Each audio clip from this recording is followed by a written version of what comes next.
Bonjour et bienvenue dans les petites bulles de l'été 2023 du podcast Au fil du yoga. C'est Caro qui vous parle et aujourd'hui j'avais envie de partager avec vous comment faire du yoga lorsqu'on a une blessure. Et je vais prendre le cas particulier de la blessure au dos puisque c'est ce qui me concerne au premier chef. D'abord, comment se manifeste une blessure au dos ? Tout simplement, vous avez mal en haut, milieu ou bas du dos, voire peut-être les trois. La douleur peut être localisée, peut être diffuse. Vous sentez soit que vous avez un bloc à un niveau quelconque du dos, ou bien que ça brûle, ça pince, ça tire.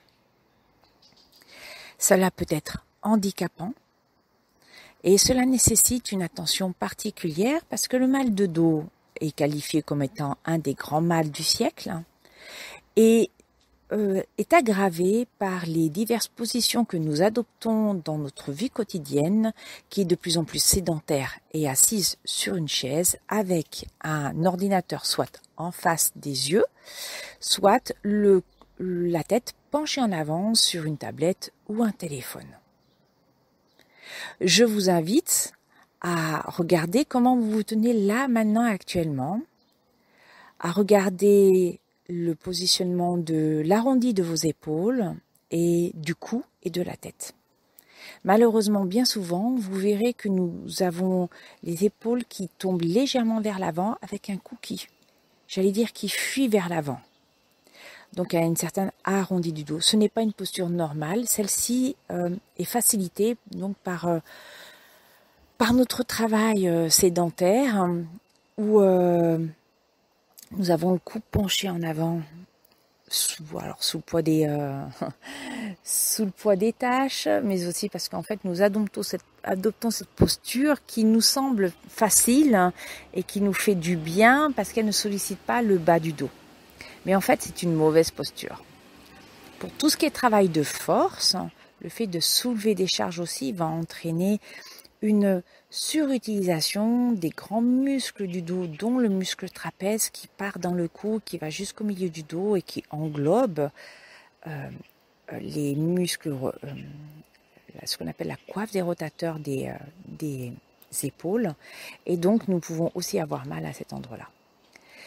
Le mal du dos, en haut du dos, est souvent lié, mais pas exclusivement. Je ne suis pas médecin, donc je vous fais part de ce que je vois actuellement parmi mes élèves ou mes amis ou moi-même, plutôt lié aux épaules et à une mauvaise respiration, ainsi qu'effectivement à un travail où on penche son corps vers l'avant, ou bien un port de charge.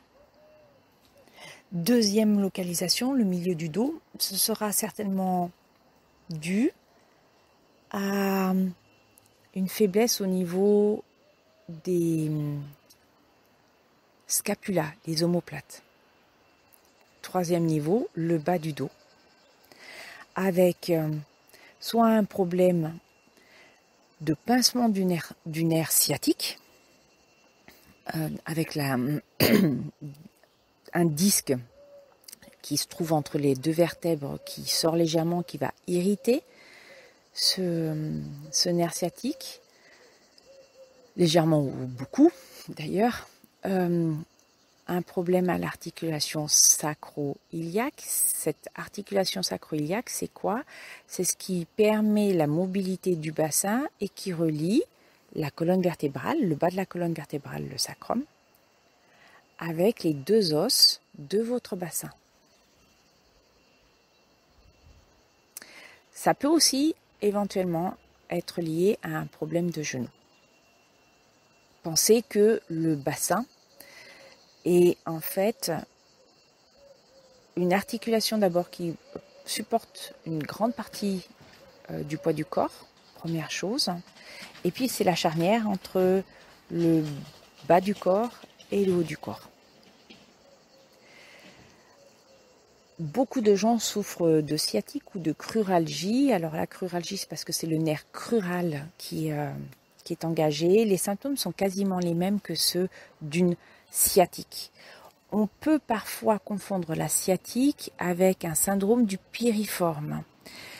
Pourquoi? Mais simplement parce que le nerf sciatique n'est pas irrité par une sortie, une protrusion ou une hernie discale, donc une sortie du noyau de son axe central dans la colonne vertébrale, mais parce qu'il est pincé par ce qu'on appelle le muscle piriforme ou muscle pyramidal, imaginé comme un muscle traversier de la fesse.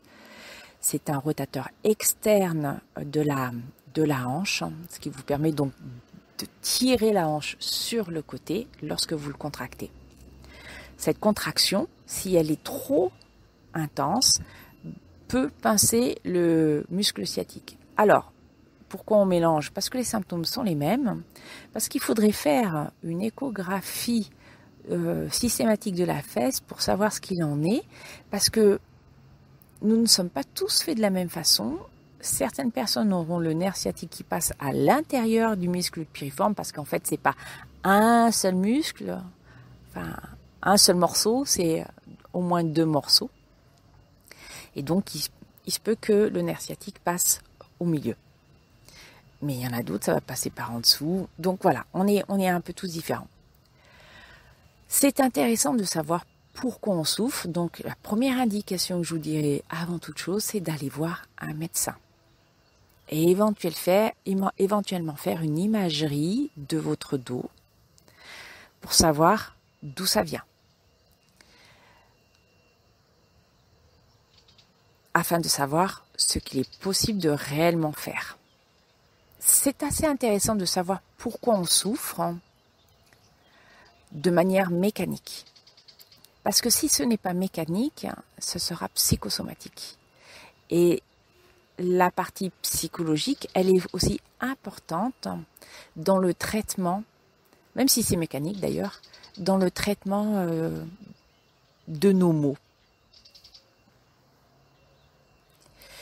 J'ai une double sciatique à droite et à gauche qui est asymptomatique dans le sens où je n'ai pas une grande ligne qui part du milieu du dos jusqu'en bas du pied. Très souvent, elle se confond avec un syndrome du piriforme, mais j'ai une vraie sciatique puisque en fait j'ai un disque qui sort de son emplacement normal et qui vient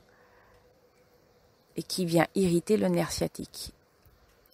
Elle est déjà apparue à gauche, je l'ai sentie, et j'ai senti aussi le moment où elle est passée à droite. Je ne souffre pas, contrairement à des personnes qui doivent rester au lit parce qu'elles ne peuvent pas bouger. C'est aussi d'ailleurs un des symptômes de la cruralgie. J'ai une chance immense et je pense que je le dois en partie aussi à ce que j'ai mis en place quand j'ai réalisé ce que j'avais, première chose, et que je continue de faire de façon plus ou moins régulière. Je dirais que le yoga m'a sauvé, est un grand terme, mais est mon principal facteur aidant dans la prise en charge de ma sciatique. Alors qu'au tout début, on m'avait dit il faut que tu arrêtes de faire du yoga, tu ne peux pas te plier en avant, tu ne peux pas te plier en arrière, ni sur les côtés. Fondamentalement, première chose à savoir quand vous avez mal au dos, une flexion avant n'est pas très indiquée, voire pas du tout certains jours. J'allais vous dire, faites confiance à votre intuition. Il n'y a que vous qui puissiez savoir ce qui est bien pour vous de ce qui ne l'est pas. Vous pouvez écouter votre professeur, bien entendu, mais faites appel à cette intelligence de lecture du corps. Au début, c'est pas facile et vous allez vous blesser. Et puis, vous allez comprendre que oui, je peux faire une flexion avant, mais je peux pas la faire totalement, peut-être. Ou bien, je peux pas la faire sur une longue période de temps. Écoutez-vous lorsque vous avez mal. Arrêtez de pratiquer ou modifier les postures que vous pouvez faire. Si vous suivez des cours en studio, parlez-en à votre professeur afin qu'il puisse vous donner des indications complémentaires ou bien simplement pour lui expliquer que non, vous n'irez pas jusqu'en bas pour mettre les mains dans le sol en, en pince debout, par exemple, en Uttanasana, parce que ça vous fait mal au dos. Lorsque c'est une classe qui est consacrée au back bend, aux étirements du tronc en arrière, soyez très vigilants. L'échauffement va être primordial dans votre capacité à réaliser ou pas des étirements du dos en arrière.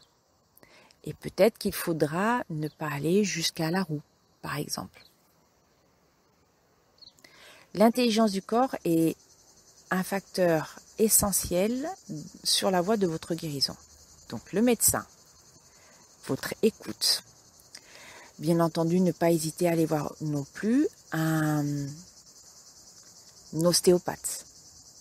Et puis, peut-être de consulter quelqu'un, évidemment un kinésithérapeute, qui va vous indiquer quels sont les mouvements que vous pouvez réaliser pour vous, j'espère vous guérir, ou en tout cas vous faire du bien. Et puis après, c'est vous, tout seul. Qu'est-ce que je peux faire maintenant pour prendre en charge ma douleur du dos? C'est une question que, par exemple, nous nous posons en Forest Yoga. Qu'est-ce que je peux faire là maintenant dans cette posture?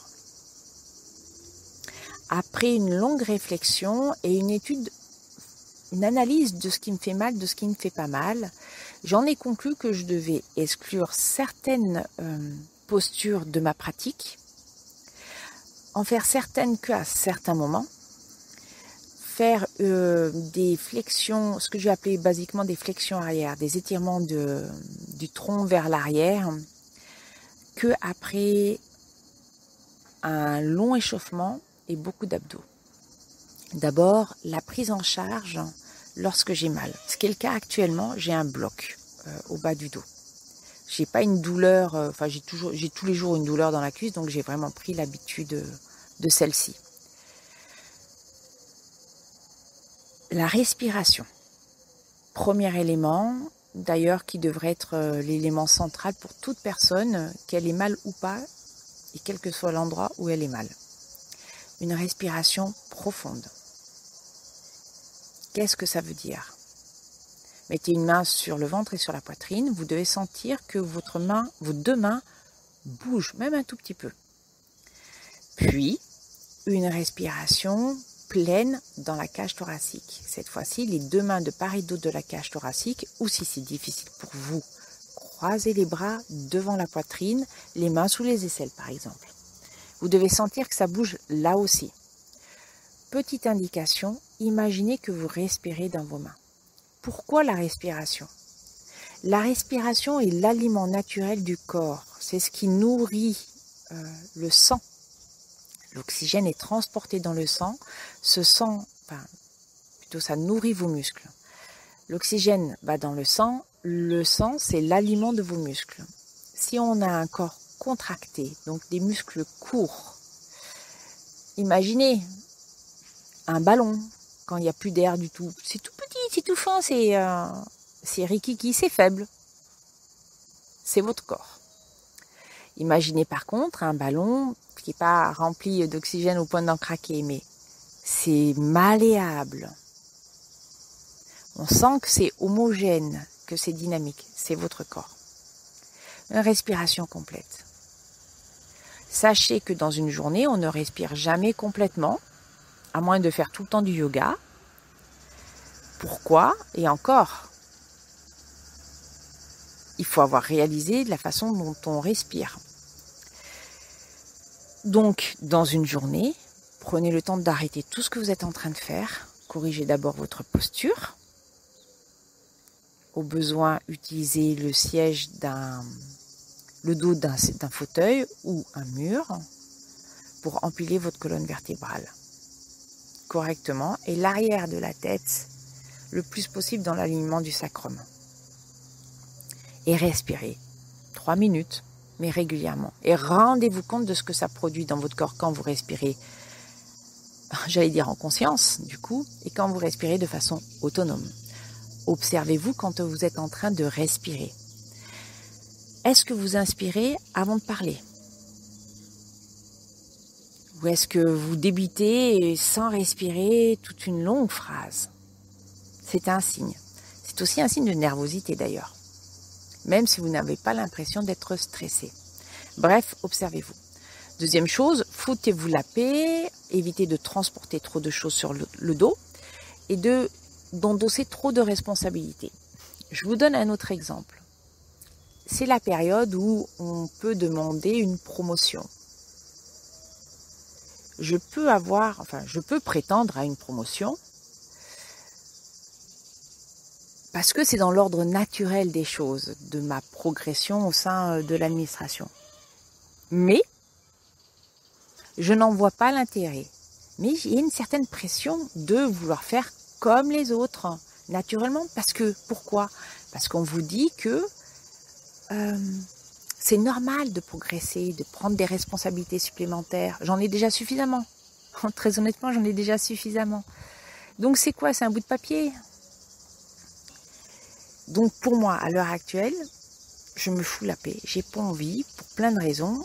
Et notamment, j'essaye de voir cette pression et de la laisser en dehors, de me voir ne pas adhérer à cette pression, à ce mouvement d'aller encore plus loin, de toujours vouloir progresser. Je voudrais vous dire que la progression, c'est pas forcément un bien. L'aspect psychosomatique est extrêmement important dans la prise en charge d'une maladie quelle qu'elle soit. La respiration aussi. Faire des abdominaux. Le fait que vos abdominaux soient sains, dans le sens où vous avez des abdominaux, où vous les travaillez, où vous respirez véritablement, va vous permettre de gainer votre corps. Ce gainage, c'est la protection de votre dos. C'est l'armure. Voyez ça comme l'armure.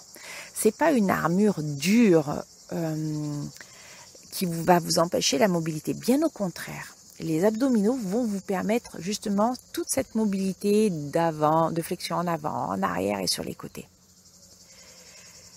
Qu'est-ce qu'il faut travailler dans les abdominaux ? Toujours le transverse. C'est l'abdominal le plus profond. Comment faire ? Très simple. Allonger, les genoux pliés, les pieds au sol, les mains au sol. Vous n'êtes pas obligé de soulever la tête. Vous inspirez complètement, notamment dans la cage thoracique. Peut-être légère rétroversion du bassin, c'est vous qui allez voir ce qui est bien ou pas pour vous. Apprenez à être votre propre juge. Et à l'expiration, rentrez le plus possible le ventre, le nombril en direction de la colonne vertébrale. Deuxième indication, les côtes basses, celles qui sont sous la poitrine, le plus rentrées vers le bas et vers l'avant. D'accord ? C'est-à-dire que vous continuez d'avoir cette espèce d'allongement du haut de la poitrine. Et, en prime, essayez de faire que chaque côté de votre abdomen rentre vers l'intérieur, vers la ligne médiane du corps. Pour les femmes, nous avons un muscle, le muscle périnée, qui est extrêmement important lorsque nous donnons la vie à un petit être. Nos périnées sont malmenées par le fait de porter un enfant, par les accouchements qui peuvent être traumatiques. Si aussi vous êtes des personnes qui sont constipées, d'ailleurs la constipation joue un rôle aussi pour le mal du dos. Généralement ce qui est vers l'arrière, on le retrouve vers l'avant. Observez tous vos symptômes. La respiration est essentielle pour le périnée, car le périnée est un muscle secondaire de la respiration. On décrit souvent, c'est très à la mode de décrire le périnée comme un diaphragme, comme le diaphragme qui est le muscle principal de la respiration qui se trouve accroché en haut de la cage thoracique, sur les côtes.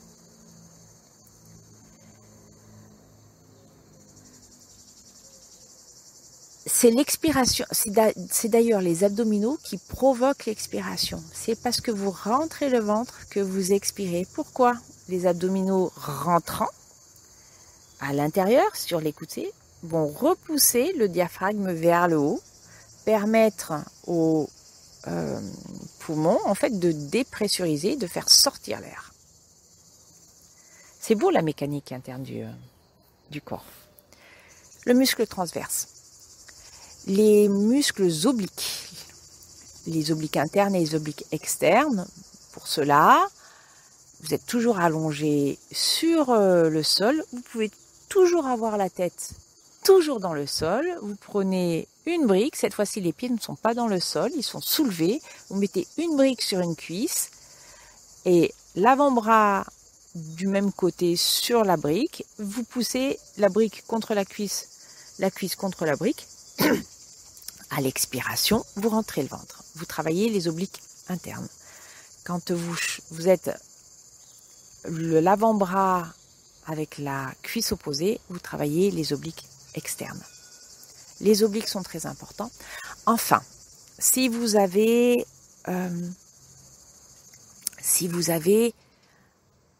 un syndrome d'une piriforme, vous avez mal à la fesse. On a dit que le piriforme était un rotateur externe.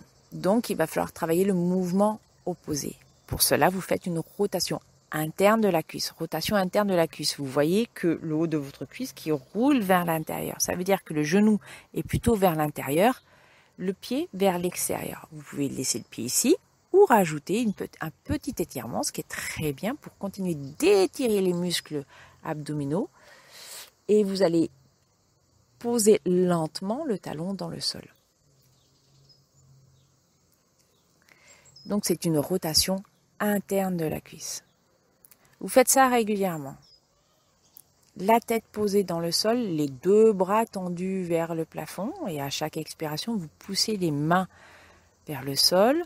Vous pouvez mettre, si vous n'avez pas, j'allais dire, la partie qui se trouve entre le nombril et la poitrine, la partie du dos correspondant à ce segment du dos dans le sol, vous pouvez mettre une petite couverture, un petit coussin sous la tête, parce que souvent on utilise les muscles du cou pour faire les abdominaux. Observez-vous, si vous vous sentez en super forme, bien sûr vous pouvez soulever la tête hors du sol, mais évitez les crunchs, c'est-à-dire, c'est quoi un crunch? C'est quand on rapproche le tronc vers le bas. C'est-à-dire quand je soulève trop et que je vais vers l'avant. Pourquoi? Je pousse sur mes organes. Je pousse vers la sortie.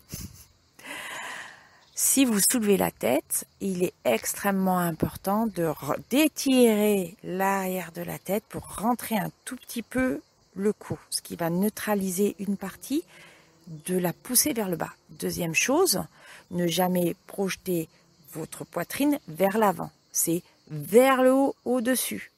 Pour ça, regardez la position de vos coudes. Les coudes ne vont pas vers l'avant, ils vont vers le haut du plafond, au-dessus de votre tête.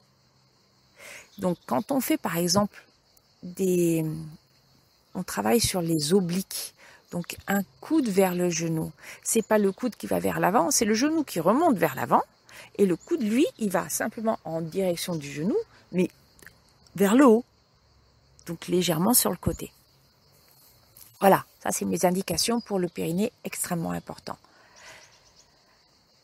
En termes de travail, peut-être que c'est un tout petit peu moins intense, mais je vous promets que si vous faites 50 abdominaux par jour, voire plus, vous allez sentir la différence. Faites ça régulièrement, au moins 2 mois, tous les jours. Je vous promets qu'après, vous allez déjà avoir moins mal au dos. Maintenant, comment adapter ces postures en yoga quand on a mal au dos? Les flexions avant, comment les traiter?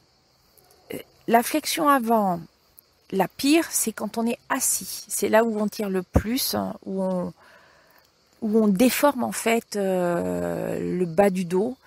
Et alors que on dit souvent que ça fait du bien. C'est vrai qu'il y a un moment où on étire le dos, ça fait du bien. c'est la pire. La moins pire, c'est quand on est debout. Mais bon, pour toucher le sol, parce qu'on veut tous toucher le sol, parce qu'on veut tous montrer qu'on est souple, parce qu'on veut tous rassurer son ego sur le fait qu'on est souple et qu'on veut absolument aller tirer les mains en direction du sol, pliez les genoux, posez le ventre sur les genoux. C'est la même posture. Par contre, vous ne ferez pas mal. Respectez, écoutez votre corps. Pas votre mental, votre corps.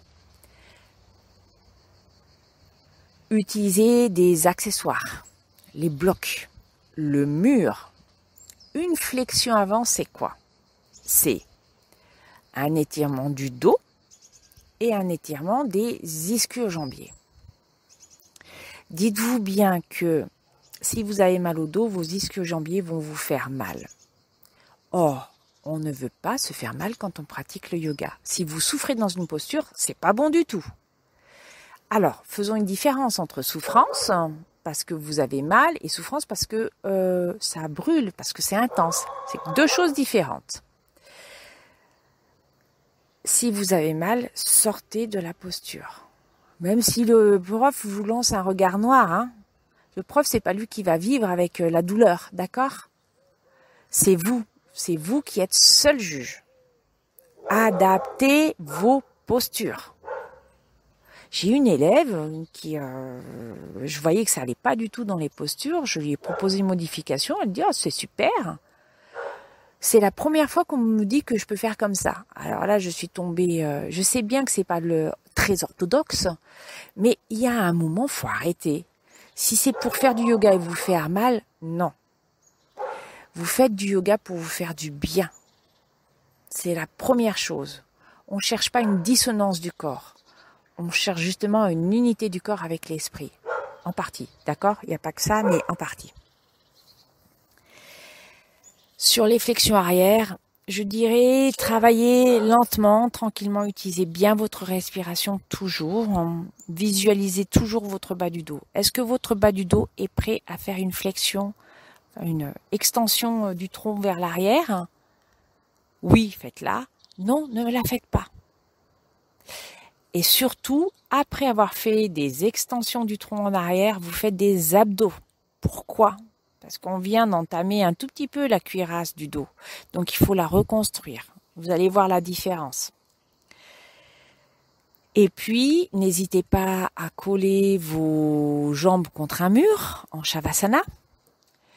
N'hésitez pas à faire, alors ce qu'en Forest Yoga on appelle back release pose, mais c'est une posture qui existe dans les autres styles de yoga. Vous êtes allongé sur le sol, les genoux pliés, les pieds sont dans le sol. Mettez une cheville sur le genou opposé. Ça peut faire beaucoup déjà pour certaines personnes à cause des hanches. Généralement, les maux de dos sont liés aussi aux hanches. D'où le travail sur les fléchisseurs de tout à l'heure. Et puis, vous allez, soit avec vos mains, soit avec une ceinture, passer vos mains soit devant le tibia, soit l'arrière de la cuisse et ramener le genou vers la poitrine. Le genou sur lequel l'autre pied est installé. Et vous respirez. Vous respirez pas dans la poitrine, vous respirez dans vos hanches et dans votre bas du dos. Voilà. Et toutes les postures comme ça. Observez-vous d'ailleurs dans n'importe quelle posture, même si vous n'avez pas mal. On a beaucoup de gens qui ont beaucoup de mal à faire, ne serait-ce qu'un guerrier 2 et d'avoir le bassin complètement relâché à 180 degrés par rapport au genou de la jambe avant. Mettez de l'écart. C'est pas parce que Iyengar a dit qu'il fallait qu'on ait le talon de la jambe du pied avant qui soit pile poil au milieu du pied arrière qu'il faut commencer par ça. C'est une énorme contrainte sur le bassin et relâchez votre bassin. Iyengar, au début, il n'y est pas arrivé. Il lui a fallu du temps.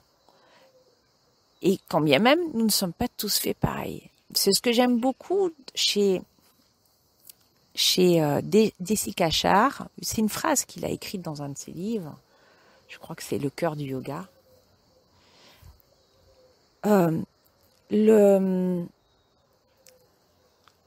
On n'adapte pas le corps à la posture. On adapte la posture au corps. pour beaucoup de raisons. Le yoga évolue. Il a toujours évolué, quoi qu'on veuille en penser. Le yoga traditionnel, ça n'existe pas en tant que tel. On essaye de garder des choses de ce qui existait avant, mais ce avant avait déjà beaucoup changé. Vous savez, j'aimerais un jour vous parler de l'histoire du yoga. Mais c'est très compliqué parce que ce n'est pas linéaire. Et c'est parce qu'en plus, nous, en tant qu'occidentaux, on a une lecture qui s'est faite avec de fortes oppositions. Le yoga n'est pas unique. Et on est les champions, nous, pour en fait avoir picoré un peu à droite à gauche dans différents systèmes de yoga. Ça en fait une richesse. Mais en fait, du coup, ça devient très difficile de vous raconter une histoire du yoga. Le yoga tel qu'on le connaît, le yoga postural, en fait, il a une de très forte influence de l'Occident sur l'Inde. Attention, pour tout ce qui concerne la posture, d'accord ? La multiplication des postures. Dans le Hatha Yoga Pradipika, si je ne me trompe pas, il y a 15 ou 18 postures. On trouve maintenant des encyclopédies où on nous parle de 2100 postures. Donc il y a une explosion de la posture. Bon, il y a aussi une explosion des variantes, mais donc c'est bien la preuve que. Et puis, c'est pas non plus jeter l'eau propre que de dire que, en fait, il y a eu une très forte influence du fitness, du bodybuilding sur l'évolution de la pratique posturale, même en Inde. Ça n'enlève rien à l'Inde. Là, je vous invite à lire, même si la traduction n'est pas tout le temps géniale, mais le livre de Mark Singleton, aux origines du yoga postural, c'est sa thèse. Elle date de 2010, elle n'a été traduite qu'en 2020 en français, aux éditions Almora. C'est l'histoire de la posture, de ce que nous on connaît maintenant. C'est très intéressant, très très très intéressant. Je rappelle, ça date de 2010. C'est la première personne qui a parlé du yoga moderne. C'est juste pour mettre dans le contexte. Voilà, c'est quelques idées. Et comment vivre ? Eh bien oui, alors au quotidien, que vous soyez pratiquant de yoga, simple élève, j'allais dire, simple, ou prof, mais en fait, pratiquant de yoga. On a le droit d'avoir mal. Et c'est pas parce qu'on fait du yoga qu'on ne doit pas avoir mal. On ne peut pas avoir mal. On peut avoir mal, d'accord ? Vous pouvez tout faire bien et avoir mal quand même. La façon dont vous digérez, par exemple, est extrêmement importante pour tout ce qui concerne le bas du dos. Dernière chose, et je vais le retenter parce que je l'ai déjà fait, mais pas suffisamment. Ma prof d'anatomie, enfin j'en ai eu deux, mais celle qui était prévue, qui nous a fait cours d'anatomie dans ce qu'on appelle le foundation, c'est-à-dire les 200 premières heures de prof de forest yoga. Et à 2000% pour l'utilisation de l'huile de ricin sur les parties, pour soigner tout ce qu'on appelle les scar tissues, donc les cicatrices des tissus. J'en ai rediscuté avant-hier avec un ami qui est prof de forest yoga et qui a suivi beaucoup d'heures d'anatomie. Et qui m'a dit, essaye.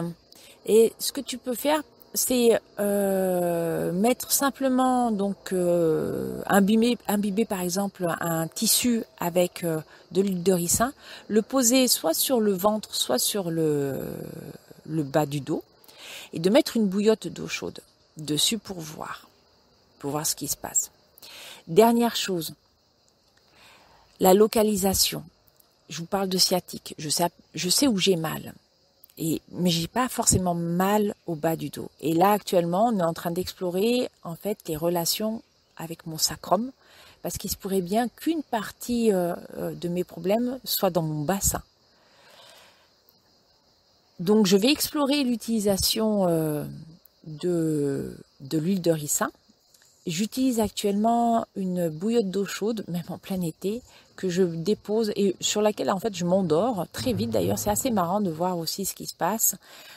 Cette bouillotte d'eau chaude, je m'allonge dessus et mon bas du dos est en contact avec la bouillotte d'eau chaude.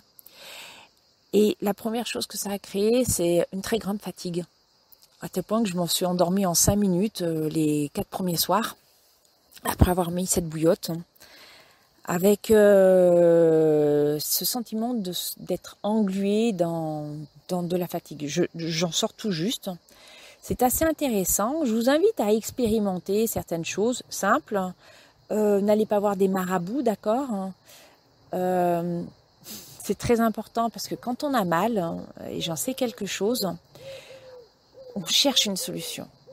Et quand les solutions traditionnelles, la médecine, ne fonctionnent pas, on va aller voir ailleurs. Il y a des charlatans, d'accord ? Partout. Partout. Je sais bien que ce n'est qu'une question d'argent. J'ai perdu beaucoup de sous à aller voir des charlatans pour mes migraines, par exemple. Donc je vous dis d'expérimenter. Expérimentez.